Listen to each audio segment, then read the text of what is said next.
Buenas, buenas, ¿cómo andan? Espero que se encuentren muy bien. Estamos retomando en esta oportunidad, después de un largo e intenso receso, con la unidad número 6, que tiene que ver con texturas y tipos de escritura.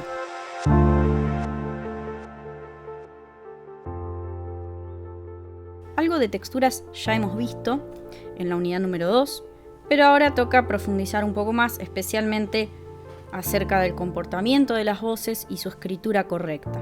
Como habrán notado, tengo la costumbre de en cada unidad hacer una introducción, que es como una especie de parate, justamente para observar hacia atrás el camino recorrido y ver más o menos en qué estación de este viaje estamos parados. Porque, bueno, habíamos comenzado con instancias de análisis, donde observábamos sensorialmente qué estaba pasando con los discursos tanto de música como de texto, y a partir de ahí obteníamos ideas o conceptos que nos ayudasen a generar recursos expresivos, ¿no? Que nos sirvieran justamente para la estación siguiente, que vendría a ser la de la planificación, en la cual ustedes, en el trabajo práctico número 3, plantearon estas ideas en varios esquemas. Recuerden que teníamos un esquema por segmentos que concentraba más que nada ideas generales en una estructura formal, general, más el dato quizás de la dinámica, y luego un esquema por compases donde habían plasmado el plan armónico.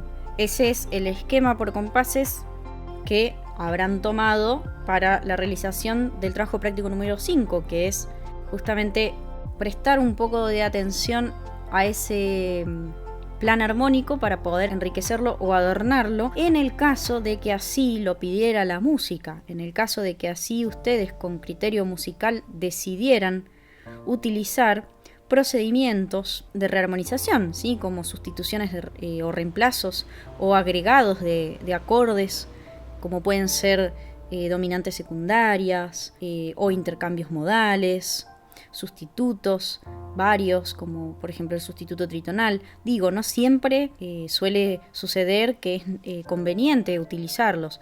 Yo les sugerí 6 cambios, o sea, 2 de cada uno de los más importantes, pero como les he dicho oralmente varias veces, que es algo que quizás no he plasmado en la consigna, no es necesario que se apeguen inflexiblemente a esa consigna. Pero ojo, porque esta es la única ocasión en la cual les estoy flexibilizando la consigna. En el resto de las consignas, traten por favor de leerlas, comprenderlas y ejecutarlas de manera correcta, ¿sí? Antes de realizar un trabajo práctico, lo que tengo que hacer es leer el apunte y estudiarlo, y luego leer muy bien la consigna, ¿sí? No puedo ponerme a realizar un trabajo práctico sin haber hecho eso antes, ¿no? Bueno, habiendo aclarado esto, que me parece importante porque puede generar confusiones y también les pido disculpas por eso, claramente, bueno, no soy una máquina y estamos todos aprendiendo, por lo cual también es algo que es motivo de agradecimiento de mi parte, no solo por estas pequeñas o grandes situaciones que enseñan un montón, sino también por la paciencia que ustedes también están teniendo y el esfuerzo que están haciendo, que créanme que soy bastante consciente de eso. Entonces, bueno, volviendo a nuestro tema de hoy, estaba hablando de este viaje, ¿sí? de esta propuesta de la cátedra, que quiero aclarar también, me parece importante, que es una mirada integral, ¿sí? de la construcción de arreglos. Si ustedes buscan en las bibliografías que hay acerca de esta temática, se van a encontrar con un montón de métodos o sugerencias, algunas que son muy clásicas en el sentido de que son muy, muy tradicionales y muy, digamos, vienen siendo trabajadas de hace muchos años y son recomendaciones de grandes maestros, y hay otras que por ahí son más objetivas al autor que está escribiendo. Justamente de eso se trata esta propuesta, que tiene que ver con que cada uno, habiendo experimentado este viaje propuesto, pueda después descubrir su propio camino en la construcción de arreglos, descubrir y elegir y decidir qué cosas son más cómodas que otras, qué cosas rinden más que otras, qué cosas les gustan más que otras. Pero bueno, como siempre digo, para cumplir con las burocracias y justamente con los tiempos y los calendarios académicos, es necesario que nos atengamos y nos apeguemos a las consignas como vengo diciendo siempre, ¿no?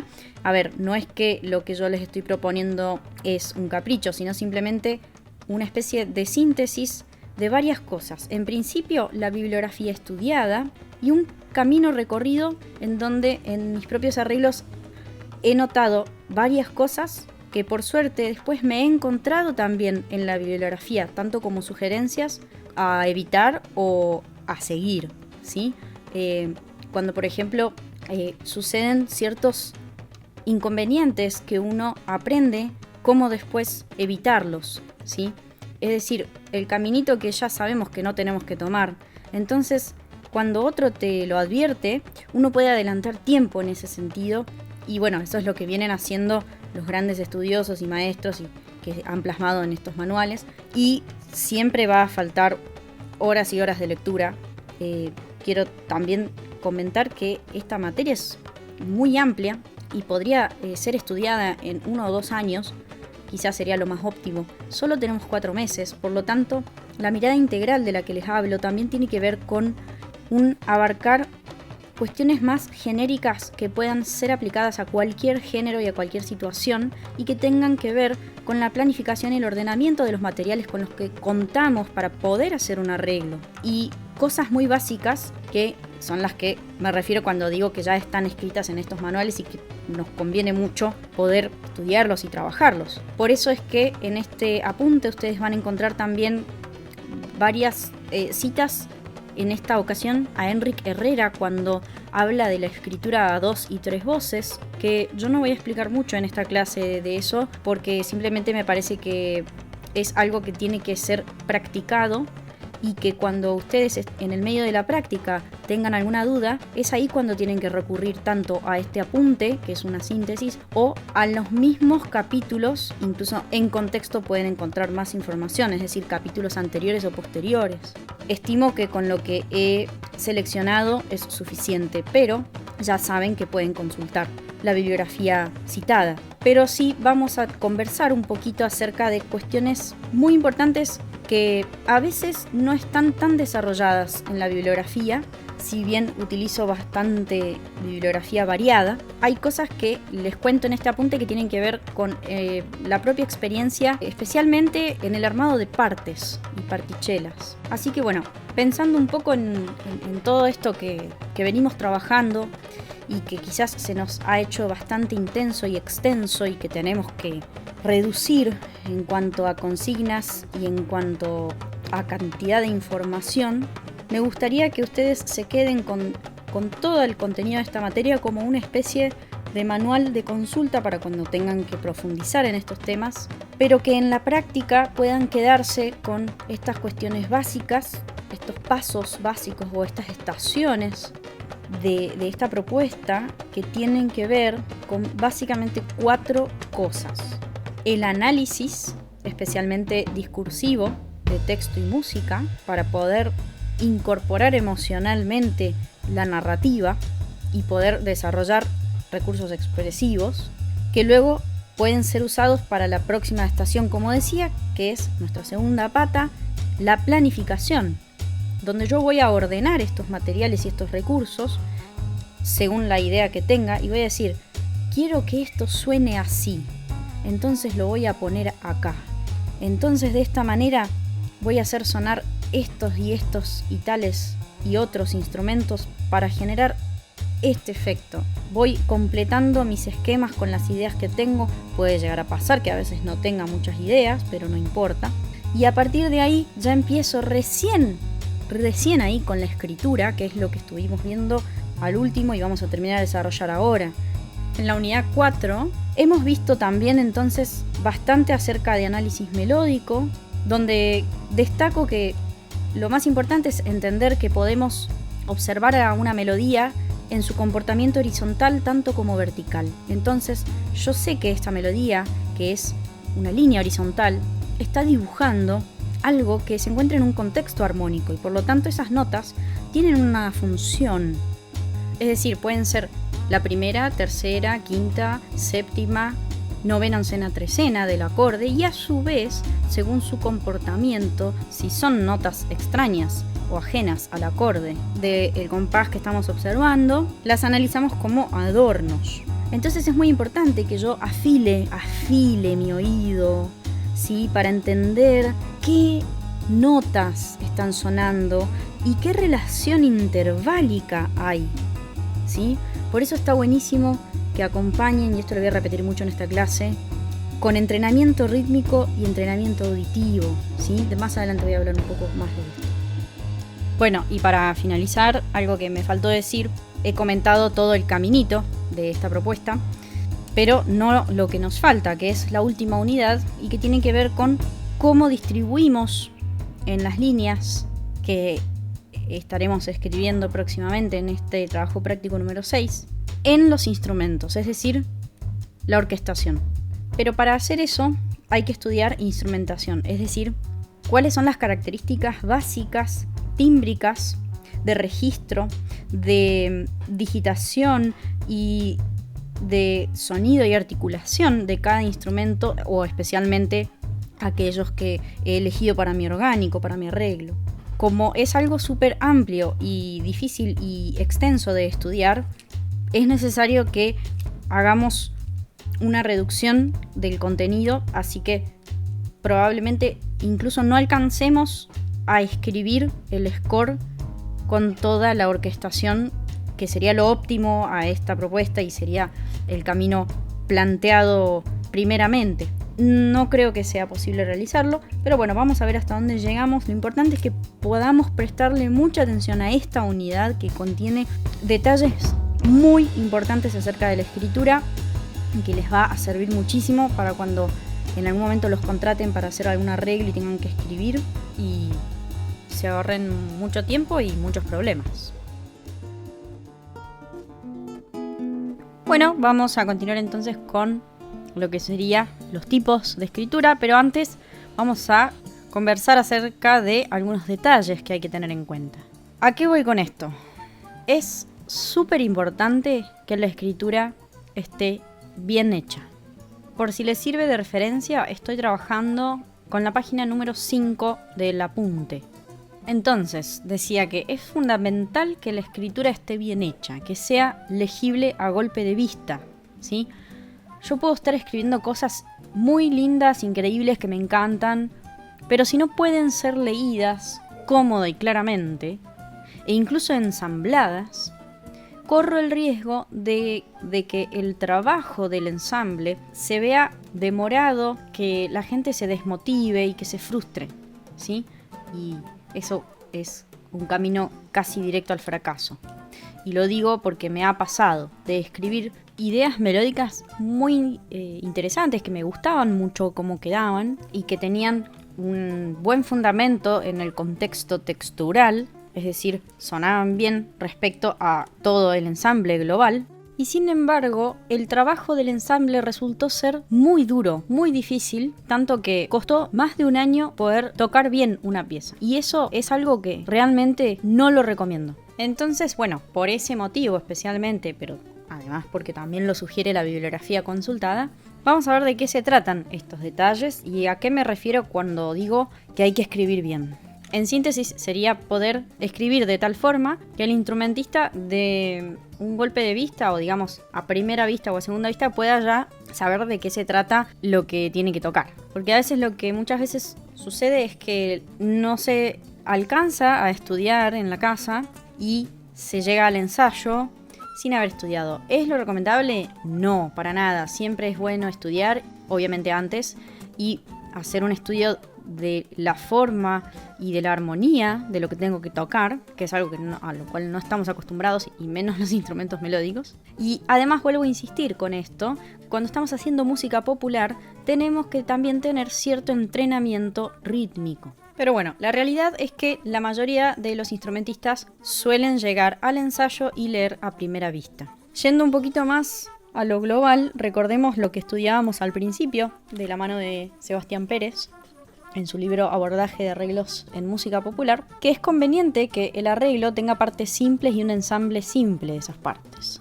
Obviamente, esto depende del estilo, del género, ¿sí? Y lamentablemente esta elección puede jugar en contra del groove, ¿sí? Del swing, de eso que a veces le llamamos salsita, o eso que hace que lo que estamos tocando suene a son, chacarera, bossa, bolero, joropo, tango, etc. Lamentablemente siempre vamos a tener que negociar. Acuérdense que en este momento estoy hablando desde el punto de vista de la escritura. Recuerdo entonces que decía que es conveniente que el arreglo tenga partes simples y un ensamble simple, y eso puede llegar a ser a veces perjudicial o no ayudar a que tenga tanto groove. Pero, ¿qué es lo que sucede? Si nosotros complicamos, ya sea en cuanto a densidad rítmica o en cuanto a la forma de escritura de lo que estamos escribiendo rítmicamente sobre todo, eso no solo que no va a ayudar a que tenga groove o el arreglo mismo, sino que va a dificultar, como decía al principio, el desarrollo del ensamble y la actividad, y puede llegar realmente a desmotivar a los músicos y músicas, ¿no? A veces se puede generar contraste y sorpresa que nos evite la monotonía, ¿sí? Sin plantear situaciones virtuosísimas que solo puedan tocar a algunas personas, ¿no? En definitiva, siempre esto va a depender de las posibilidades y limitaciones de quien conforme el ensamble, del objetivo de ese arreglo, ¿sí? Para quién estoy escribiendo. Eso es algo muy importante, ¿sí? Tengo que conocer para quién estoy escribiendo. No piensen que hacer algo simple va a ser aburrido. A veces, menos es más. Y todo depende cómo combinemos las piezas de este rompecabezas, ¿no? Según el efecto que queremos lograr. Supongamos que puedo elevar el nivel de dificultad de mi arreglo y plantear partes complejas, pero siempre teniendo en cuenta que el ensamble sea simple, ¿sí? Como decía, depende de los integrantes. Entonces, si yo tengo una parte que necesito que destaque algún tipo de virtuosismo, posiblemente me tenga que asegurar que haya alguien que lo pueda interpretar. Bueno, pero entonces, ¿qué tengo que hacer para escribir bien? Es fundamental que entendamos la división exacta del compás en el que estamos trabajando y a partir de ello la subdivisión, porque escribir bien es respetar los pulsos. Me refiero específicamente a situaciones de síncopa, tanto de tiempo como de pulso, que suele suceder mucho en claves de géneros latinoamericanos. Así que vamos a ver algunos ejemplos, ¿sí? Pensemos ahora en un compás de 4/4. 1, 2, 3, 4. Agreguemos la subdivisión. 1, 2, 3, 4. Y ahora podríamos ir un nivel más y agregar una subdivisión más profunda. 1, 2, 3, 4. Ahora pensemos en la siguiente figuración. 1, 2, 3, 4. Pa, pa, pa. Otra vez. 1, 2, 3, 4. Pa, pa, pa. Normalmente lo que uno haría de manera rápida es escribirlo de esta forma. Pero la forma correcta de escribir esta figuración es la siguiente. Y esto se debe a que estamos respetando, en la segunda fórmula, los pulsos. ¿Está mal? En teoría no, porque suena lo mismo. Las dos formas de escritura suenan igual. Pero lo que sucede es que a nosotros, en la práctica, no nos sirve escribirlo de manera incorrecta, porque nos va a traer problemas, como ya expliqué bastante hace un rato. Y por otro lado, también eso tiene que ver con el tipo de entrenamiento que tienen los instrumentistas, que están acostumbrados a leer como la segunda fórmula. Y para poder leer rápido este tipo de construcciones rítmicas, es necesario tener un entrenamiento rítmico específico, un entrenamiento de solfeo y de lectura a primera vista, que, como les venía diciendo antes, eso en la práctica, en la realidad, no es usual. Observemos ahora en la página 6 del apunte algunas claves.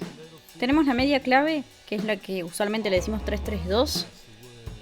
Piensen en Piazzolla. Y fíjense. 1, 2, 3, 4. Pulso de negra. 2, 3, Subdivisión, corcheas. Y ahora la clave. 1, 2, 3, 4. 1, 2, 3, 1, 2, 3, 1. ¿Qué es lo que está pasando acá? Estamos agrupando las corcheas de una forma distinta a la métrica que separa la subdivisión en pares. ¿Sí? Por ejemplo, 4 corcheas. Entonces, fíjense, lo que suelo hacer para sacar de oído qué está pasando con la subdivisión es justamente eso que hice recién, que es contar el pulso y luego las corcheas y luego las semicorcheas a veces. Entonces, me fijo cómo están agrupadas y cuento 1, 2, 3, 4, 1, 2, 1, 2, 1, 2, 1, 2, 1, 2, 3, 1, 2, 3, 1, 2. Y ahí me doy cuenta de que el agrupamiento que está sucediendo en esta clave es de 3 corcheas y 2 corcheas. Por lo tanto, es normal que piense escribirlo de esta forma. Negra con punto y negra. ¿Está mal? Si pensamos en el resultado sonoro, no está mal, porque justamente está sonando lo que estamos viendo escrito. Pero, y a esto es a lo que voy con esta unidad, según desde un punto de vista de la escritura, sí está mal escrito. La escritura correcta, la más legible, viene a ser la siguiente. Negra, 2 corcheas y 2 negras. Y tenemos unas ligaduras. La primera negra está ligada a la corchea que sigue, la otra corchea de ese segundo pulso está ligada a la negra y quedó solita la última negra. Entonces va a sonar lo mismo, es lo que decía recién. Vamos a analizar ahora la clave de candombe.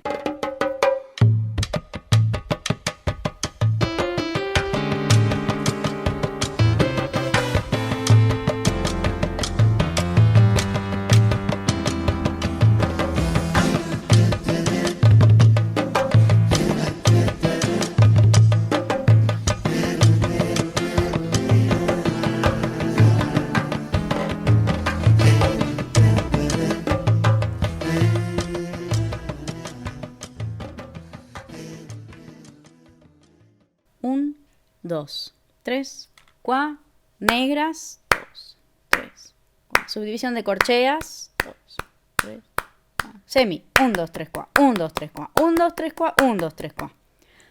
Eso es la subdivisión. Tendríamos que hacerlo muchas más veces y mucho más lento para poder aprovecharlo. Yo solamente les estoy tirando un modo que tengo de poder rápidamente sacarlo de oído. Entonces, vamos a ver cómo suena la clave. 1, 2, 3, 4.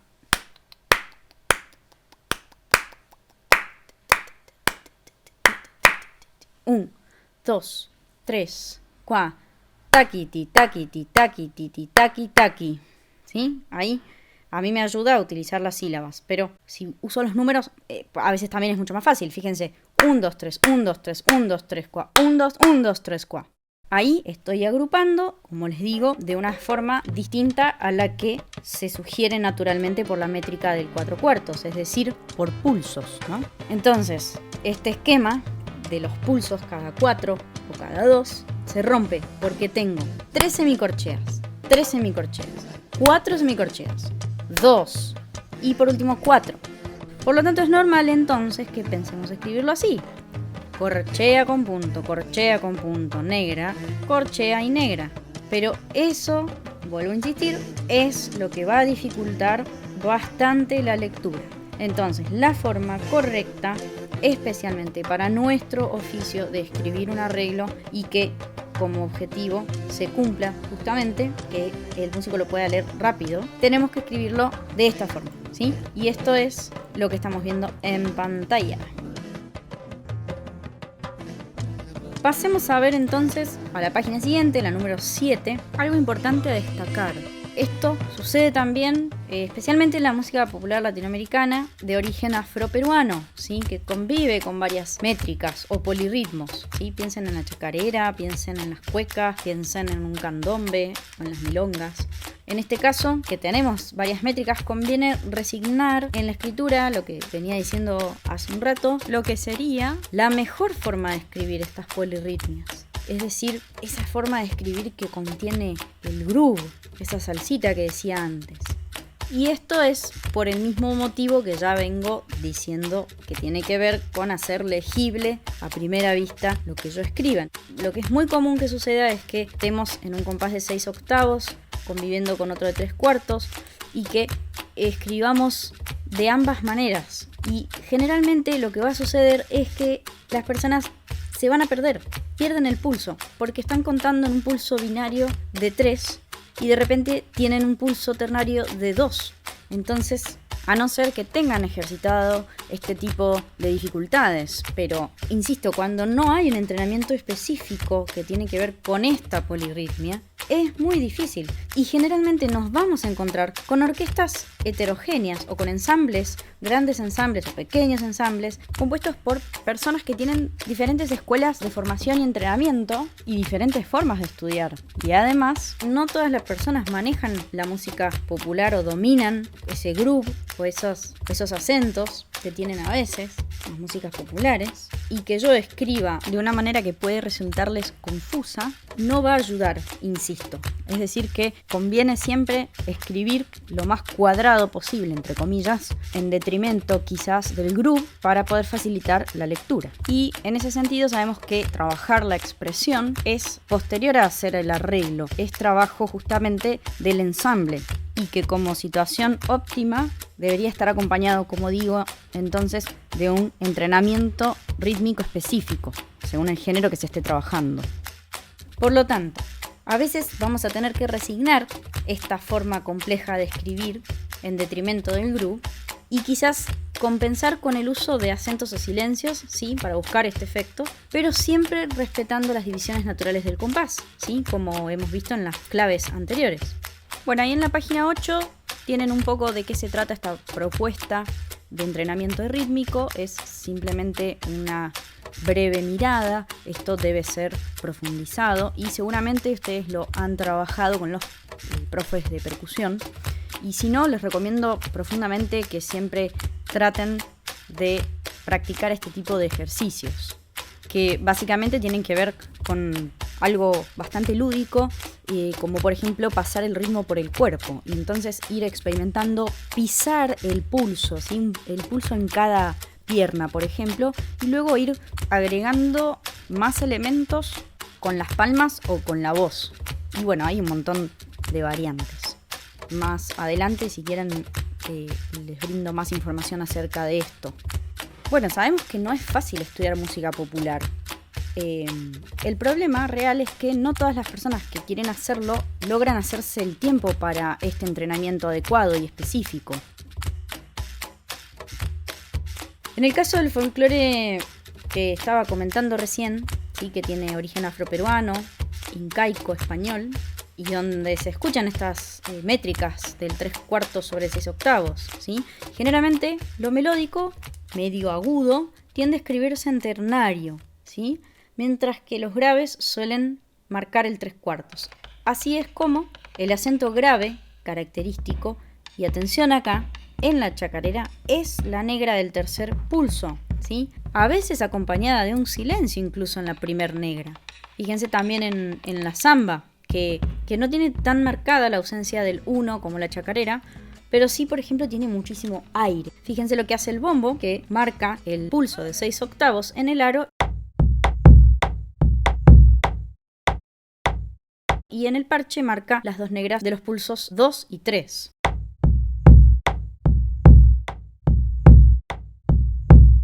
¿Sí? Entonces, pensemos esta subdivisión.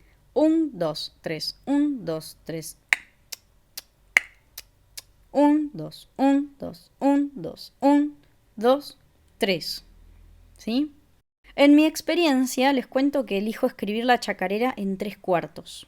Y como vengo diciendo, esto es recortar, resignar en pos de que la lectura sea ágil, pues no siempre se ha entrenado en solfear con esta polimétrica, tanto en simultáneo como horizontalmente, ¿sí? Es decir, que conviven estas métricas y a veces podemos encontrarlas también de manera horizontal. Fíjense cómo suena. 1, 2, 3, 1, 2, 3, 1, 2, 3, 1, 2, 3, 1, 2, 3, 1, 2, 3. Y también podemos encontrarnos con esas dos cosas sonando en simultáneo, ¿no? Entonces, a eso voy cuando digo que a veces no hay entrenamiento. Por eso yo necesito escribir de manera que quien no tenga este entrenamiento en polirritmias pueda leerlo de golpe de vista lo más ágil y rápido posible.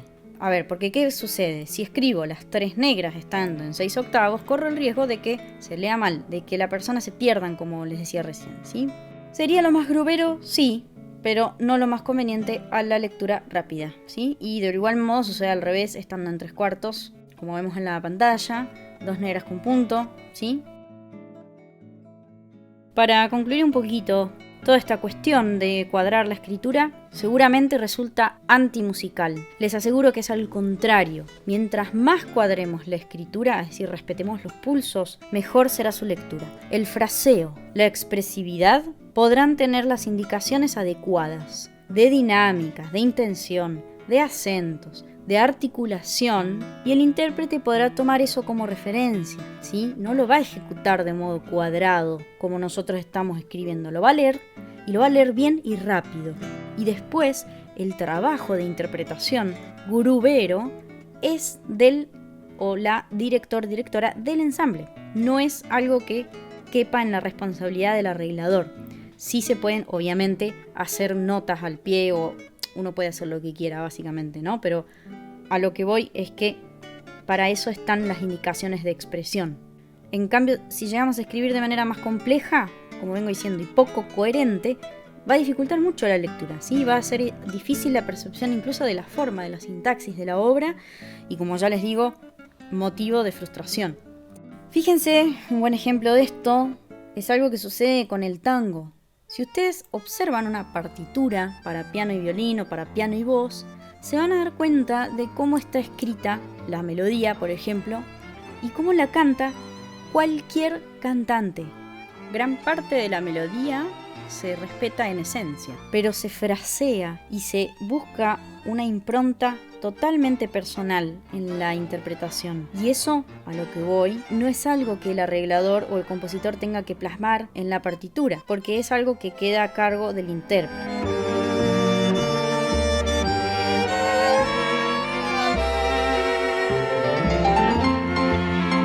Por último, recuerden entonces aquello que hemos estudiado acerca de las texturas, especialmente de figura y fondo. Cuando yo escribo una melodía y una contramelodía y un background que me sostiene esas 2 o 3 voces, tengo que tener siempre presente los roles que están cumpliendo cada una de ellas, ¿sí?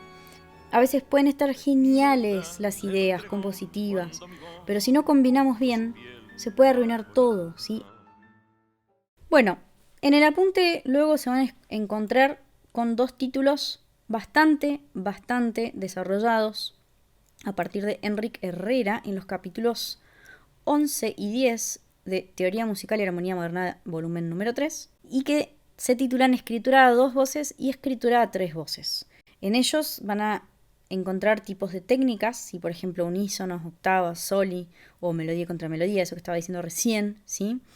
Van a encontrar, por ejemplo, como un repaso del movimiento de las voces, ¿sí? Tienen ahí para leer algunas melodías, fíjense los tipos de movimiento que tenemos, básicamente el directo, que si conserva la relación interválica es movimiento paralelo, como está presente fuertemente en el folclore, ¿sí? Del noroeste, por ejemplo las vidalas, que siempre menciono, o mismo las chacareras, ¿sí?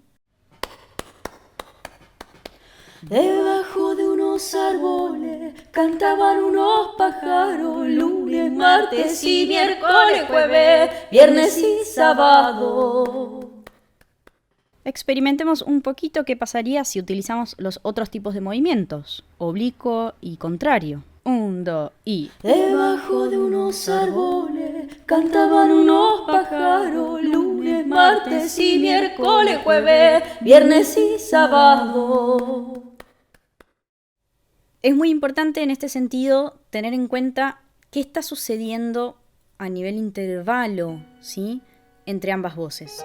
Si son terceras, si son sextas, si son disonantes o consonantes. ¿Qué está sucediendo, sí?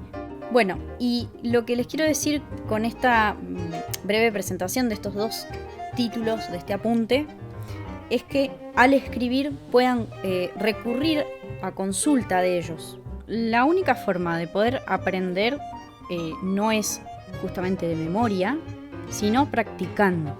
Entonces, por eso, cuando ustedes se sienten a escribir, tienen de soporte, de respaldo, esta bibliografía para ser consultada ante las dudas. Esto va a suceder cuando se sienten a escribir. Lo que sí les sugiero es que lo lean, que sí lo estudien, que lo traten de entender y que se vayan a practicar. Y que una vez que estén practicando en la escritura propiamente del arreglo, que va a ser el trabajo práctico que voy a explicar a continuación, ahí pueden justamente volver a modo manual, ¿sí? No quiero que estudien de memoria, esto es algo que se tiene que entender mediante la práctica, ¿sí? Entonces toquen en el teclado los ejemplos, traten de hacerlos sonar. Si estamos trabajando con melodías, piensen también en el contexto armónico, ¿sí? Es decir, toquen la melodía, toquen los acordes. Y de hecho, si necesitan reforzar más aún, pueden revisar los capítulos anteriores o posteriores.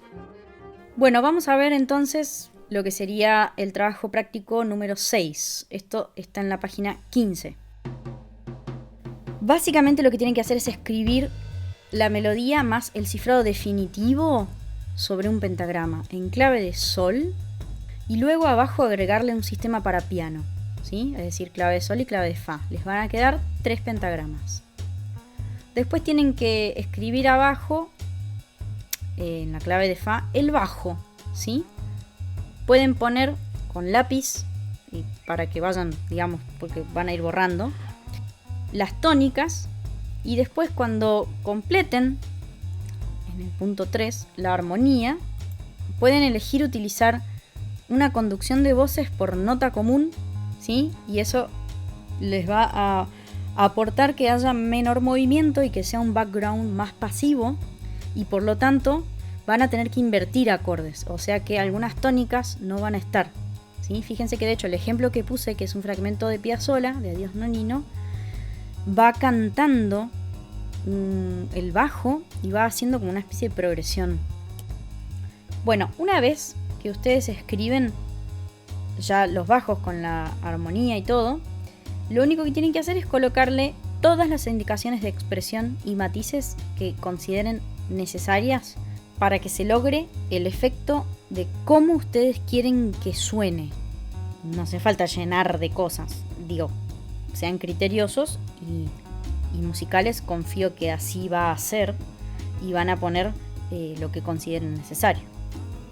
Les recomiendo entonces que tomen una copia del trabajo práctico número 4 donde han escrito la melodía y le agreguen un sistema para piano y le corrijan el cifrado, porque si mal no recuerdo en el trabajo práctico número 4 tienen el cifrado original, no el rearmonizado, ¿sí? Y acá les pido que utilicen ya el cifrado definitivo, es decir, tienen que poner aquello que incorporaron en el trabajo práctico número 5. Bueno, eso es todo. Les va a quedar una reducción, no propiamente un arreglo. Les va a quedar como un esquema más completo. Si bien para mí no es parte de la planificación, sino ya es parte de la escritura del arreglo.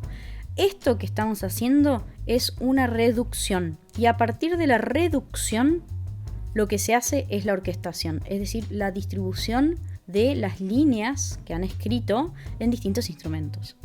Lamentablemente eso es lo que no vamos a llegar a hacer en un score y no vamos a llegar ni a verlo conceptualmente demasiado en profundidad ni tampoco a practicarlo. Pero por lo menos ustedes habrán transitado una de las cosas más importantes de la escritura de arreglos, que es lo que vimos en esta clase, que es poder escribir bien. Y eso ya lo dije 1000 veces, significa escribir una parte que pueda ser legible de manera ágil para el instrumentista y para la situación de ensamble de las partes. Bueno, cualquier cosita, quedo atenta a sus consultas. Recuerden, con confianza, lo que necesiten, para eso estoy. Así que espero todos sus trabajos y nos vemos para la próxima y posiblemente última unidad, donde vamos a ver un poquito de instrumentación, orquestación y desarrollo melódico, ¿sí? Como por ahí hacer contramelodías y eso. Y ya concretemos la grabación del arreglo, el cual no vamos a poder corregir en un score porque no vamos a tener tiempo de escribirlo, pero confío plenamente en sus criterios musicales y que van a utilizar obviamente de base esta reducción que habrán escrito en este trabajo práctico número 6. Bueno, nos vemos. Chau, chau.